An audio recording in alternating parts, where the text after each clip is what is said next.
Fala, pequeno grande timaço, dando a cara para bater.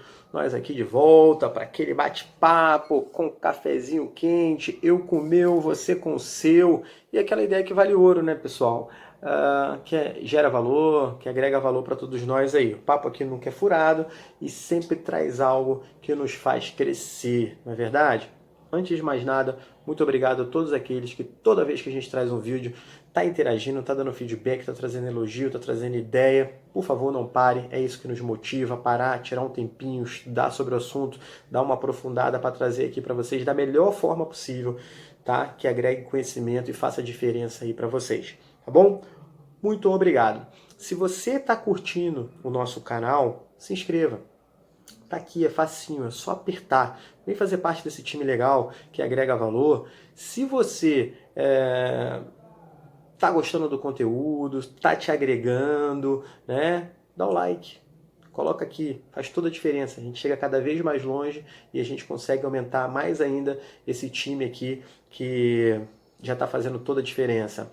E se você conhece pessoas que você entende que esse conteúdo é legal e vai agregar na vida delas, compartilhem, né? Coloque num grupo de amigos, manda para a família, é isso, tá bom?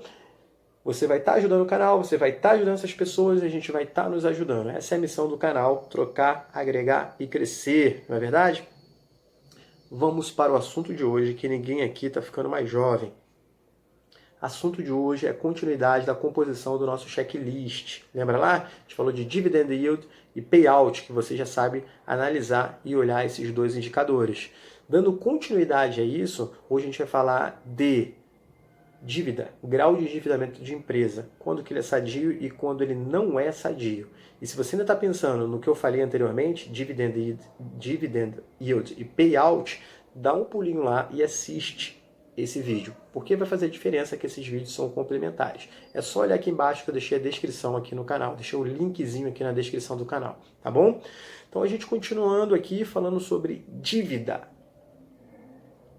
Tem um indicador que é o dívida líquida sobre EBITDA. Para você entender esse indicador e colocar ele lá no seu checklist para filtrar as ações e os papéis que você quer comprar para compor uma boa carteira, ele é fundamental. Mas a gente vai ter que entender o que é dívida líquida e o que é EBITDA. E a gente vai fazer isso aqui agora, tá?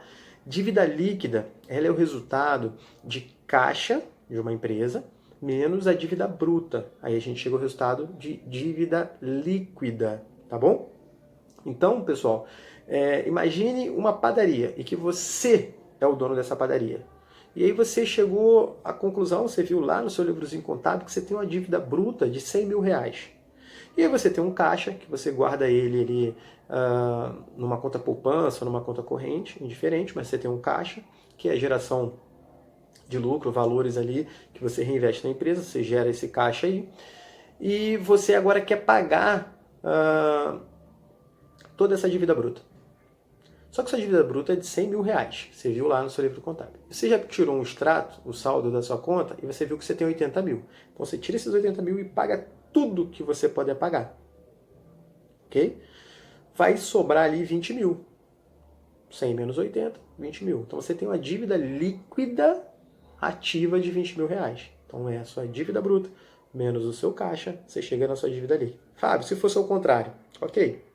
Se você tivesse mais caixa, mais dinheiro nessa conta do que a sua dívida, ou seja, os 100 mil tivesse na conta e os 80 mil fosse sua dívida, você teria uma dívida líquida negativa, né? Ou seja, você teria uma sobra de caixa de 20 mil reais. Você pagaria toda a sua dívida bruta e você ainda ficaria com uma sobra de caixa de 20 mil reais. Mas no nosso exemplo, para a gente não perder aqui o nosso raciocínio, você tinha 80 mil para pagar 100 mil e você ainda ficou devendo 20 mil. A nossa dívida líquida é de 20 mil reais. Então você já sabe o que é dívida líquida, tá bom? Para a gente dar continuidade, agora a gente vai entender o que é o EBITDA, né? Que é a dívida líquida dividido pelo EBITDA. O EBITDA ele é uma proxy de geração de caixa. Para você entender o que eu estou falando, imagine essa padaria, ela gera uma receita bruta, né? Tudo que ela vende dá 100 mil reais. Só que tudo que você vende também gera custo, certo? Exemplo, está lá com sua receita bruta de 100 mil reais, que foi o que você vendeu no mês, só que você tem que pagar a matéria-prima, as embalagens para os seus fornecedores, certo? Vamos supor que isso deu 20 mil reais. Dos 100 mil, sobrou 80. Só que aí você tem que pagar seus funcionários, você tem que pagar aquela publicidadezinha que você pediu para fazer, para vender mais pãezinhos, aquela coisa toda. E aí vamos supor que aí deu mais 20 mil reais. Aí você caiu para 60 mil. Então, o seu EBITDA ele é de 60 mil. Tá? Só que aí, dentro de um DRE, um demonstrativo de resultado, continuaria descontando, mas nós vamos parar aí no EBITDA. Por que o EBITDA? Ele é indicador de muito gestor, de muito gerente, de muito diretor. Por quê? A importância dele. Imagine duas padarias, tá? Que fazem a mesma quantidade de pãezinhos e têm a mesma quantidade de funcionários. Ok? Só que o mesmo preço, cada pãozinho ali, R$1. Só que essa aqui gasta entre matéria-prima, embalagem, salário, tudo isso para produzir a mesma quantidade de pãozinho, o EBITDA dela, vamos supor que no final deu 70 mil e a sua deu 60. Ou seja, esse processo de operação é mais eficiente do que esse, certo? Porque ele tem fornecedores mais baratos, uma equipe mais qualificada, independente. Ele, com os mesmos recursos, ele consegue ainda ter um EBITDA maior do que essa padaria. Então, o EBITDA ele faz muita diferença. Ele é uma proxy de geração de caixa. É a minha operação. Como é que eu consigo operar a minha empresa para lá no final ter um melhor resultado? Ok?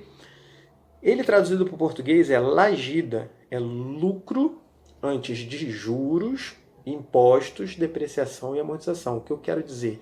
Que ele ainda não descontou os juros que você vai ter que pagar, ele ainda não descontou os impostos, ele não descontou a depreciação, ele não descontou a amortização. É uma linha antes, entendeu? Então, essa linha mede exatamente essa operação, né? A capacidade, né? O custo de operação que você tem.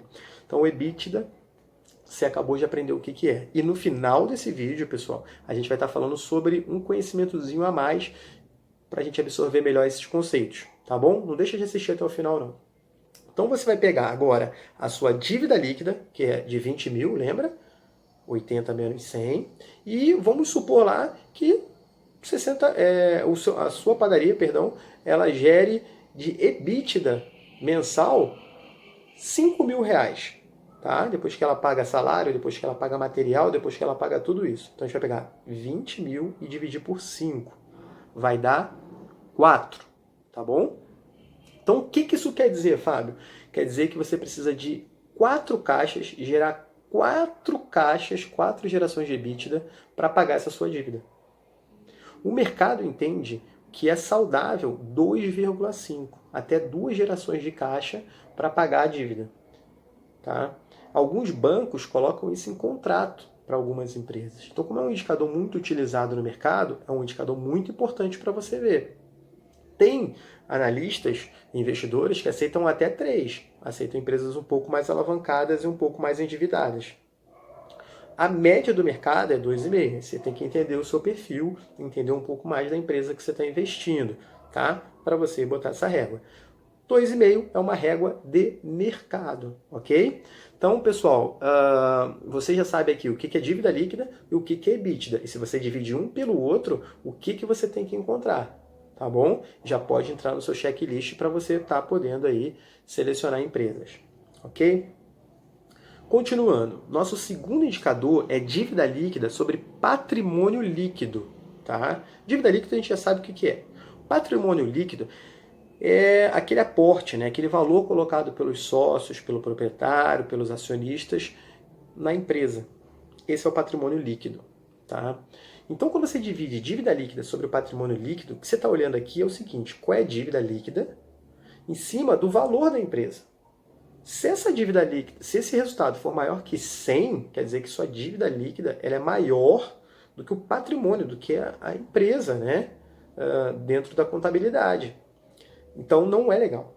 O legal é de 100 para baixo, de 100% para baixo. Igual ou menor que 100. Se esse indicador for maior que isso, aí você vai ter que analisar um pouco mais para ver se dentro do seu perfil de investimento vale ou não vale a pena. O mercado entende que 100 é um número razoável. Essa empresa está administrando bem sua dívida e o risco de calote ele é baixo ou é razoável, entendeu? Então você tem dois indicadores para você estar tirando como termômetro a dívida dessa empresa no mercado que você pode acrescentar no seu checklist. Então o seu checklist ele já tem payout, né?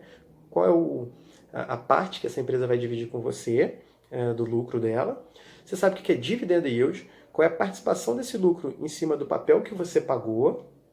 Você sabe agora o que é dívida líquida e o que é EBITDA e como você divide um pelo outro, qual o resultado que você deve encontrar.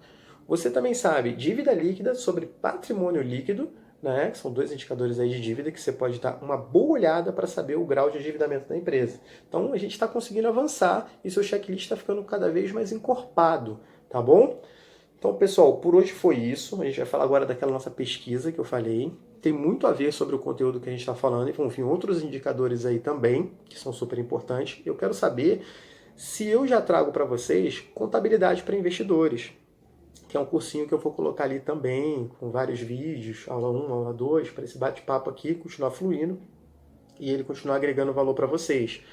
Mas, né, eu quero saber se já está na hora ou se vocês querem que eu espere um pouquinho mais ou coloque lá na frente. Coloque aqui, interaja comigo através das minhas redes sociais, mas não deixe de comentar, porque esse valor é para todos nós aqui, entendeu?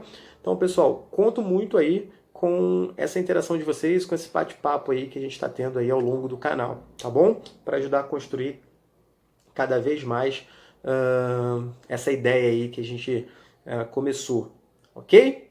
Pessoal, por hoje é isso. Desde já agradeço um monte vocês estarem aqui comigo até agora. Um grande abraço e até o próximo encontro, ok?